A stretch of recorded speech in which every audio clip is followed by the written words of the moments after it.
agar Allah saksikan dan Allah menurunkan keputusannya lebih cepat daripada kilat. Namun Allah mendatangkan hukumannya dan penghakimannya dan keputusannya kepada seluruh Habib Ba'alwi yang masih tega menipu seluruh warga Indonesia Raya, terutama Habib Husein Ba'agil Tuban, pemilik Majelis Ar-Ridwan. Kenapa seperti itu? Karena ini pesanan dari guru saya, karena dia diam-diam di belakang layar bergerak mematikan dan melakukan lobby-lobby. Pemirsa, banyaknya nisan baru di area makam Sunan Bonang Kabupaten Tuban viral di media sosial. Para peziarah merasa prihatin dengan munculnya nisan tahun 2000-an di area cagar budaya tersebut dan berharap ada tindak lanjut dari pemerintah setempat. Saat tim JTV mendatangi lokasi Jumat siang, tampak puluhan nisan berbahan marmer memenuhi kawasan makam Sunan Bonang. Beberapa nisan menunjukkan jenazah wafat tahun 2007 dan beberapa makam berasal dari keturunan Ba'alawi.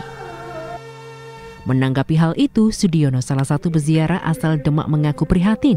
Pasalnya, munculnya makam baru itu berpotensi merusak cagar budaya dan makam para leluhur. Ia berharap ada klarifikasi dari pihak pengurus makam. Pasalnya, area makam itu merupakan makam para santri serta leluhur di zaman para wali. Ini aslinya kalau memang seperti itu karena cagar budaya ya dari pemerintah atau dari yang berwenang ataupun dari pengurus yayasan sini kan bisa mengklarifikasi kebenarannya gitu Mas. Karena kami sebagai warga pribumi juga turut prihatin dengan adanya kejadian dugaan apa gimana seperti ini, ada permasalahan seperti ini. Saat dikonfirmasi via WhatsApp, Hidayatur Rahman atau Gus Dayat, Sekretaris Yayasan Mabarot Sunan Bonang Tuban, mengatakan beberapa warga setempat menganggap area makam itu merupakan pemakaman umum, sehingga warga yang meninggal dimakamkan di area kosong atau makam yang tidak terawat.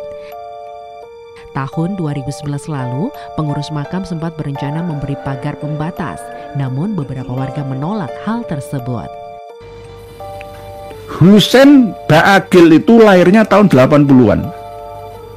Katanya pernah mengikuti penggalian dan penguburan di ring 1 dekat sebelah timurnya makam Sunan Bonang. Ring Sunan Bonang yang mengatakan banyak makam palsu di sini, bukan hanya satu, tapi puluhan makam palsu yang ada di Sunan Bonang. Ya. Yang mereka tuduhkan adalah makam-makam ini. Ya. Kebetulan ini beliau yang menggali kuburnya. Beliau yang menggali kubur. Ini yang menggali kuburnya.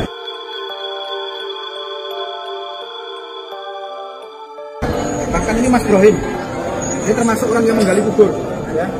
Ini makam-makam yang adalah makam palsu. Asli ya. Saya pun ikut kubur. Makam-makam di sini. Saya pun ikut kubur. Ya, 90%. Ini ada paling dan paling lengkap. Ini saya yang memakamkan. Saya ikut memakamkan. Ini tukang gali kuburnya ada di sini. Kita buktikan, kita gali saja. Kuburan yang diplester di keramik seperti itu nggak asli itu. Posisi aslinya di mana nggak jelas itu. Ya. Terus misalkan pernah itu marga Ba'agil dimakamkan di situ, ayo kita gali. Keramiknya kita bongkar semua. Benerkah di situ ada makam leluhurnya? Ayo, sudah. Kalau memang diperlukan, saya siap turun lapangan. Saya akan dapatkan 65 miliar dan 60 alpat. Saya akan berikan kepada fakir miskin warga Tuban. Saya tidak akan mengambil satu peser serupiah pun, asalkan temenanan. Ini hanya omong-omong saja. Teko-teko kita dempel badane ahli silat, nantang-nantang kesini kita yang sebelah makam Sunan Bonang. Ora suwe uripmu Husein. Kamu itu anak baru, kemarin saja nantang-nantang sepuh-sepuh kita, ya. Kalau memang beneran kamu mau menyediakan dan punya uang segitu, ayo. Kawan-kawan kita dari PWLS dan lain-lain itu sudah mau terjun ke Tuban. Karena Kiai Ansori itu yang pelempem. Ayo ditandangi lah.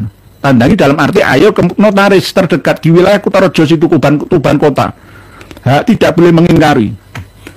Dan saya siap sebagai saksi. Sudah saya siapkan foto sebelum pemugaran dan sesudah pemugaran. Kami sudah punya datanya, Di Husen, Pak Agil. Jangan macam-macam.